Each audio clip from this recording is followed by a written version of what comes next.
Hello friends, welcome to knowledge transfer channel. और आज देखेंगे lecture 7 C for beginner series का। और लास्ट लेक्चर में बताया था लेक्चर 6 में कि कंट्रोल स्टेटमेंट में इफ़ स्टेटमेंट क्या होते हैं और इफ़ एल्स स्टेटमेंट क्या होते हैं। और लेक्चर 6 में देखेंगे कि इफ़ एल्स इफ लेटर क्या होता है और नेक्स्टेड इफ क्या होता है। तो सबसे पहले देखते हैं कि if else if ladder statement क्या होते हैं। If else if ladder statement is an extension to the if else statement का एक्सटेंशन होता है। It is used whether where there are multiple cases to be performed और different conditions। इसको जब use करते हैं जब हमको काफी सारी कंडीशन को टेस्ट कराना होता है। अभी एग्जीक्यूट कैसे होता है, इफ एल्स इफ लेटर में अगर कंडीशन ट्रू होती है तो इफ वाला ब्लॉक एग्जीक्यूट करता है, अगर नहीं होती है तो वो इफ एल्स इफ वाले ब्लॉक में जाता है और वहां का कोड एग्जीक्यूट करता है। अगर वो भी कंडीशन ट्रू नहीं होती है तो एल्स वाला पार्ट चल जाता है। और इफ एल्स इफ लेटर होता है वो स्विच केस स्टेटमेंट के जैसा होता है। अब स्विच केस स्टेटमेंट आगे देखेंगे कि क्या होता है। अब सिंटेक्स देखते हैं कि if else if ladder statement का सिंटेक्स क्या होता है।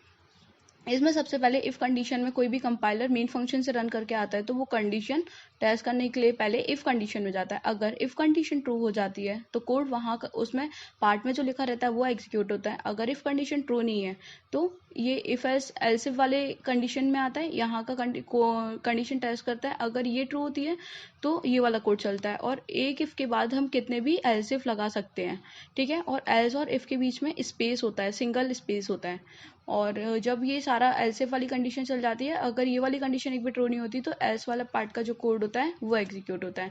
नेक्स्ट देखते हैं कि इफ एल्स इफ लेटर का फ्लो चार्ट क्या होता है।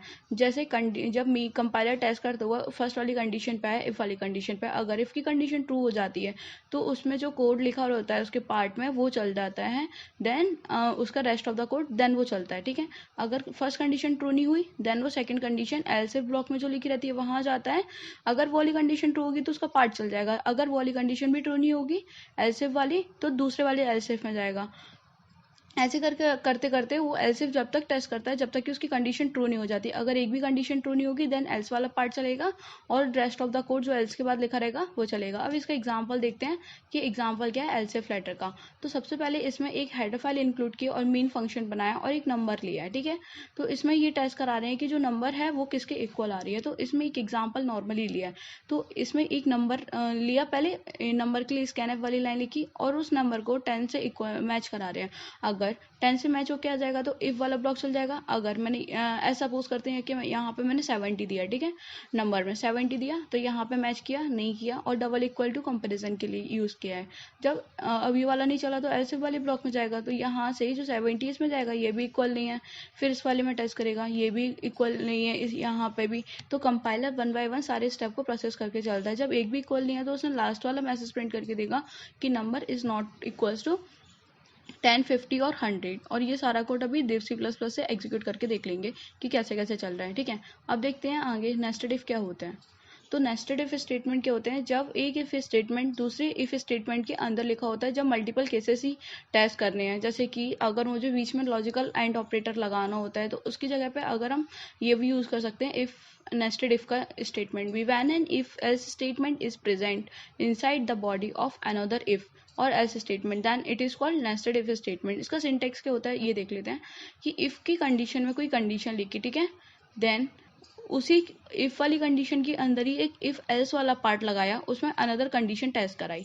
जैसे कि इस वाली कंडीशन में मैंने कुछ लिख दिया कि ए ग्रेटर देन बी है और अंदर वाली कंडीशन में लिख दिया कि ए इक्वल्स टू बी है। तो ये वाली कंडीशन तभी चलेगी इफ वाला पार्ट की जब ये दोनों कंडीशन वेरीफाई कर रहा होगा। अगर ए ग्रेटर देन बी वाली कंडीशन ही चल गई इसके अंदर, ये वाली कंडीशन फॉल्स हो गई तो इसका एल्स पार्ट चलेगा और जो कोड स्किप करके ये वाला एल्स वाला पार्ट और एग्जीक्यूट कर देगा। इसका फ्लो चार्ट देखते हैं कि नेस्टेड इफ एल्स स्टेटमेंट का क्या होता है। सबसे पहले जो कंपाइलर होता है उसने उसकी कंडीशन टेस्ट करी इफ वाली, ठीक है। तो इफ वाली कंडीशन टेस्ट करी, अगर वो ट्रू हो मतलब ट्रू है, कंडीशन सही है, तो वो इफ वाली बॉडी में आएगा और इफ वाली बॉडी में आके अंदर उसका कोड एग्जीक्यूट कर देगा अगर इफ की कंडीशन ट्रू है तो। अगर नहीं है तो वो उसके एल्स वाली पार्ट में जाएगा और एल्स वाली पार्ट में जो भी कोड लिखा होगा उसको एग्जीक्यूट कर देगा।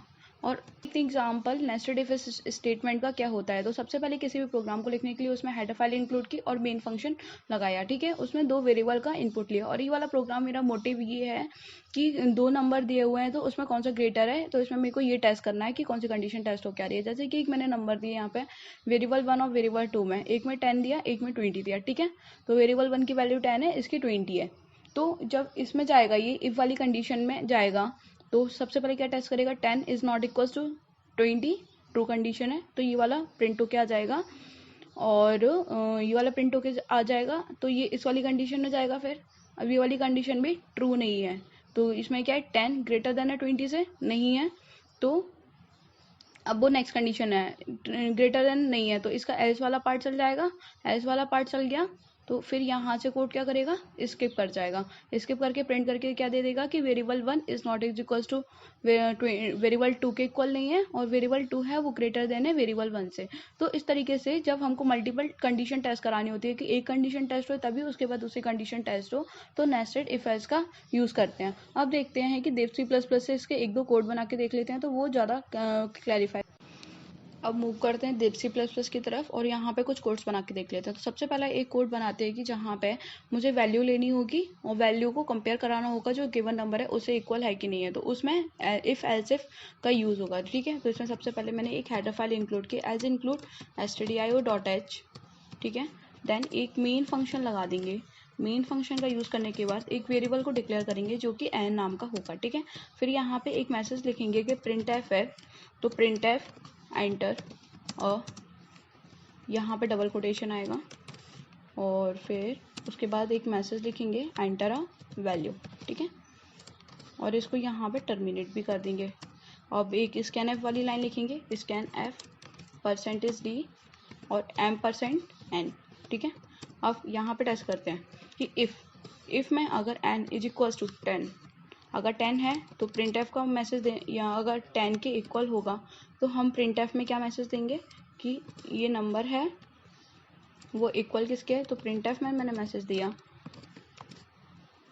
नंबर इज इक्वल टू 10, ठीक है, ये वाला। तो यहाँ पे टेस्ट हो क्या क्या। और एल्स इफ, अगर मुझे अब एल्स इफ का यूज़ क्यों कर रहे हैं, इफ़ एल्स इफ एल्स का क्यों यूज़ कर रहे हैं, जब मुझे मल्टीपल कंडीशन टेस्ट करानी है। तो यहाँ पे क्या होगा, जो एल्स इफ है इसके बीच में एक स्पेस होना चाहिए।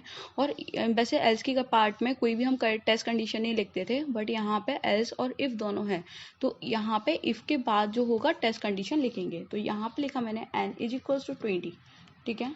और यहाँ पे डबल इक्वल का यूज़ करेंगे क्योंकि मैं यहाँ पे कंपेरिजन करा रही हूँ। कंपैरिजन के लिए हमेशा डबल इक्वल्स का यूज़ करते हैं। तो ये वाला पार्ट लिखा, देन इसमें मैसेज लिखेंगे printf number is equal to 20, ठीक है।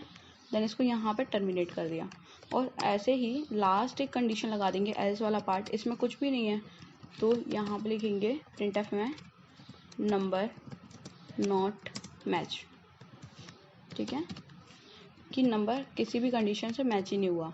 और इसको सेव किया Ctrl+S से करके h2.c नाम से, देन फंक्शन f11 कर दिया इसको। द फंक्शन f11 करा, यहाँ पे एरर क्यों आ रही है, अच्छा हाँ ये यहाँ पे डबल कोटेशन और आएगा इसलिए। तो अब इसको Ctrl+S किया और फंक्शन f11 कर दिया। तो फंक्शन f11 किया। अब यहाँ पे हम एक वैल्यू देते हैं 10, ठीक है।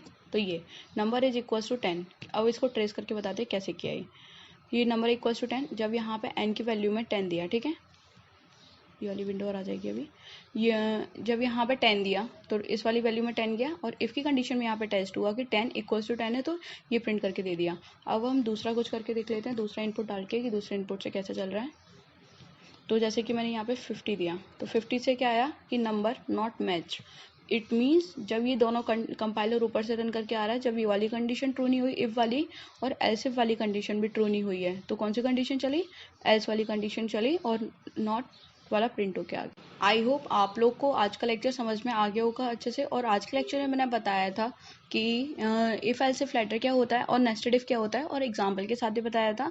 और नेक्स्ट लेक्चर में देखेंगे कि लूपिंग क्या होता है। और अगर आप लोग को कोई भी डाउट है तो मुझे कमेंट के थ्रू बता सकते हो। और मेरे चैनल को लाइक करें, शेयर करें, सब्सक्राइब करें। और अभी तक सब्सक्राइब नहीं किया है तो सब्सक्राइब करना ना भूलें। Thank you.